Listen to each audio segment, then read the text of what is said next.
বিসমিল্লাহির রহমানির রহিম।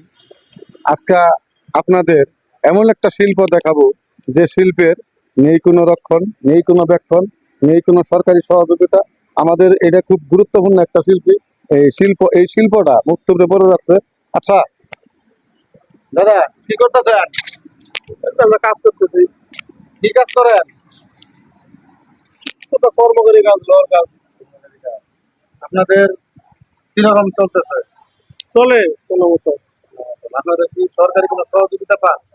না, আমাদের এই কাজের উপর তো সরকার থেকে কোনো সহযোগিতা পায় আপনাদের যে একটা রেজিস্টার নাম্বার আছে, আপনাদের একটা সমিতি আছে, এটা কি জানেন? না, সেটা আমি জানি না। হ্যালো বন্ধুরা, আমি যে এতক্ষণ আপনাদেরকে দেখাইলাম যে একটা কামার নামে একটা শিল্প। এই শিল্পটা গুরুত্বপূর্ণ একটা শিল্প। দেখেন, এদেরকে রক্ষণাবেক্ষণ করার মতো বাংলাদেশে কেউ নেই, এক নাম্বার। আর দুই নাম্বার, দ্বিতীয়ত হলো এদের একটা রেজিস্টার নাম্বার আছে, এদের একটা সমিতি আছে। এই সমিতির নাম্বার হলো আপনার 107। ও শতকরা 90 জন কর্মকারী কিন্তু জানে না যে এই রেজিস্টার নাম্বারটা কত, রেজিস্টার নাম্বারটা।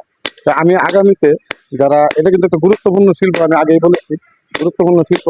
কারণ হলো এই, আপনি একটা কোম্পানির মাল সারা জীবন ব্যবহার না করলে চলবো, কিন্তু একটা কামারের পণ্য আপনার ব্যবহার করতে হবে। না করলে, না হলেও আপনার মারা গেলে এই কামারের পণ্যটা লাগবে। এই জন্য আমরা বাংলাদেশের যারা আপনার রাষ্ট্রীয় ক্ষমতায় আছেন তাদেরকে একটু অনুরোধ করবো, আপনারা এই শিল্পটাকে একটু চেষ্টা করুন রক্ষণাবেক্ষণ করে, এই শিল্পটাকে একটু গুরুত্ব দিয়ে এদেরকে ব্যবসা করার মতো একটা সুযোগ সুবিধা তৈরি করে দেন।